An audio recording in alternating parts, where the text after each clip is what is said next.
Welcome to Book Jobs Daily, the show where local business owners find the money hiding in missed calls, slow follow-up, weak reviews, and messy systems.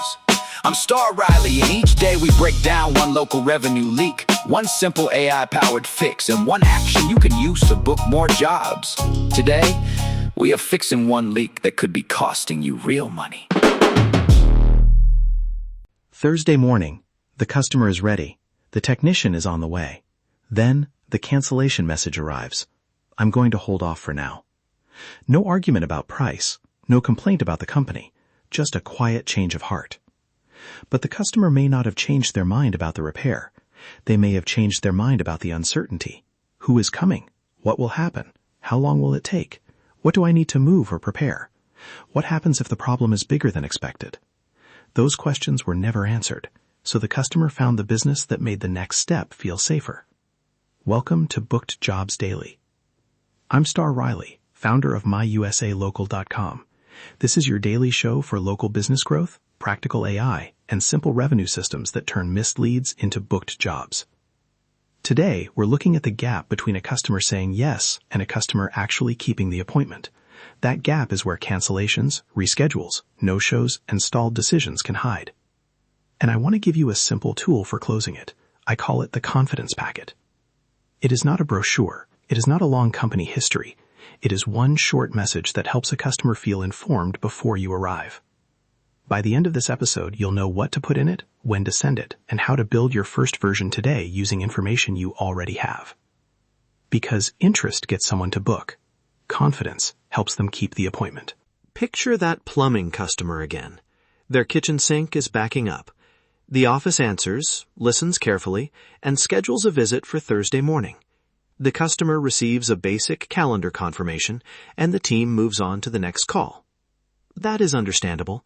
The office is busy. The technician has a full route. There are invoices, parts, messages, and a dozen small fires waiting for attention. But from the customer's side, the experience has gone silent. By Wednesday evening, they are wondering whether the technician will call first. They are wondering whether the area under the sink needs to be cleared. They are wondering whether there is a diagnostic fee, whether the technician will be in uniform, and whether they should plan to be home for 20 minutes or 2 hours. None of those questions means the customer is difficult. They mean the customer is trying to picture the appointment. Now imagine a different confirmation. It says who is coming. It gives a realistic arrival window.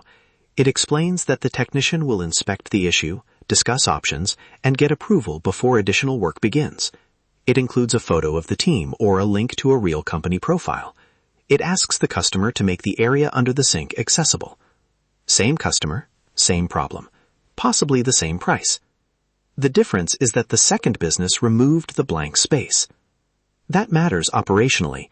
An avoidable cancellation does not just cost one job. It can leave a hole in a route, waste drive time, and create another round of calls to fill the schedule. As an illustration, if 2 preventable cancellations each week leave 1 empty technician hour, that is roughly 8 lost route hours in a month, before you count the follow-up work. The confidence packet is designed to prevent some of that friction before it reaches your calendar. The packet has 4 parts, but it should still feel like one helpful message. The first part is a personal confirmation, not just appointment confirmed. Tell the customer the day, the time window, the person or role involved, and the reason for the visit. For example, "Hi Maria, you're all set for Thursday between 10 and 11 a.m. Alex will be your technician and he'll call when he's on the way. We're looking forward to helping with the slow kitchen drain." What did that accomplish? It repeated the timing, identified the person, and showed that the business remembered the customer's actual problem. The second part is one credible proof point. Use a real team photo, a team profile, a service vehicle photo, an accurate licensing or insurance note, or a short statement about how long you've served the area. 1 or 2 real signals are enough. Avoid the grand claim that your company is the most trusted provider in the universe. Customers can sense when a message is trying too hard. Say something simple instead.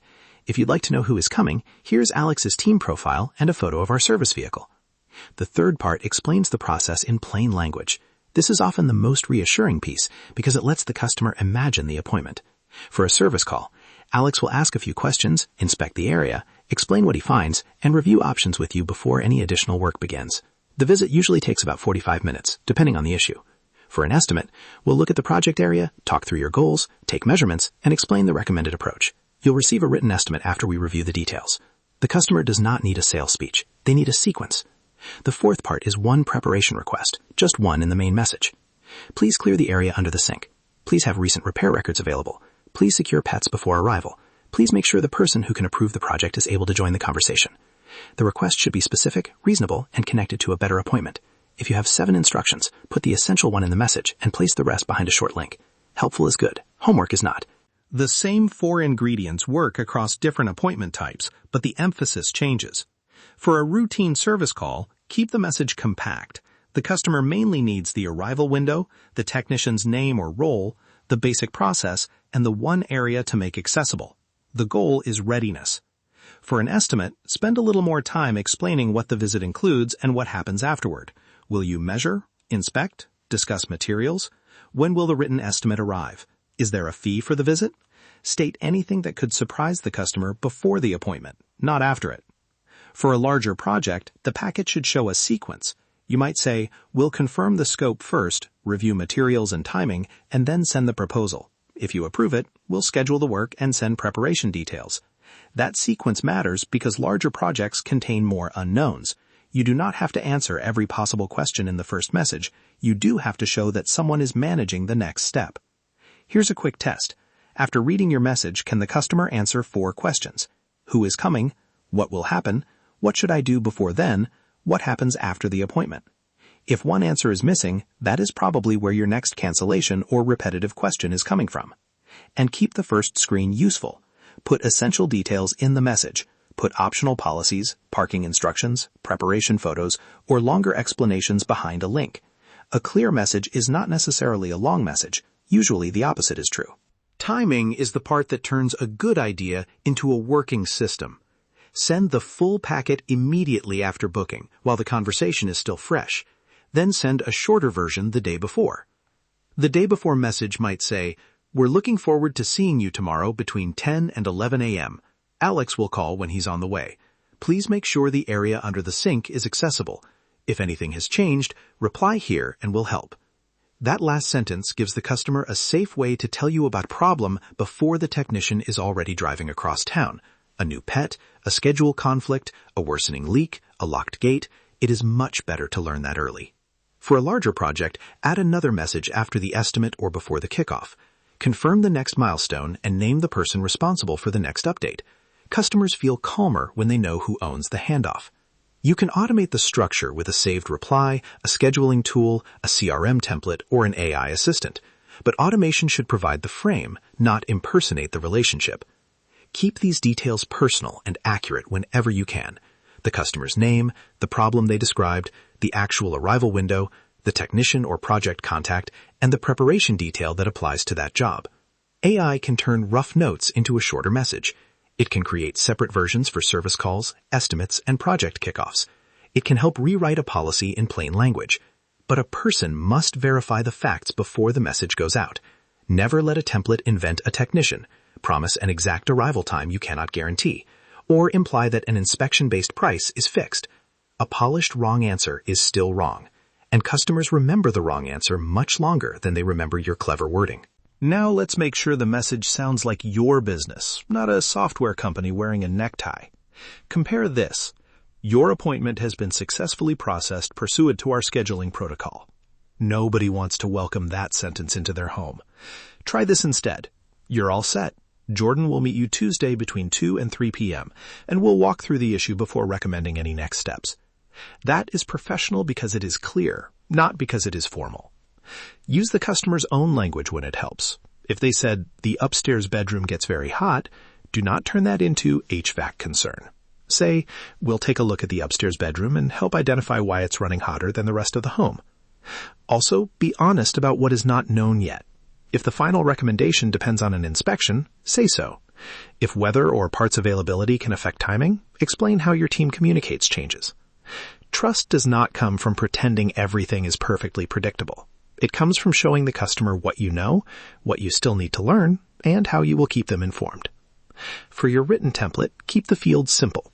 Customer name, appointment type, day and date, arrival window, team member, process preview, preparation request, proof link, and reply instruction. Then create only 3 versions to begin: your most common service call, your typical estimate, and your larger project or kickoff. Do not spend the afternoon building 20 templates for appointments you rarely book.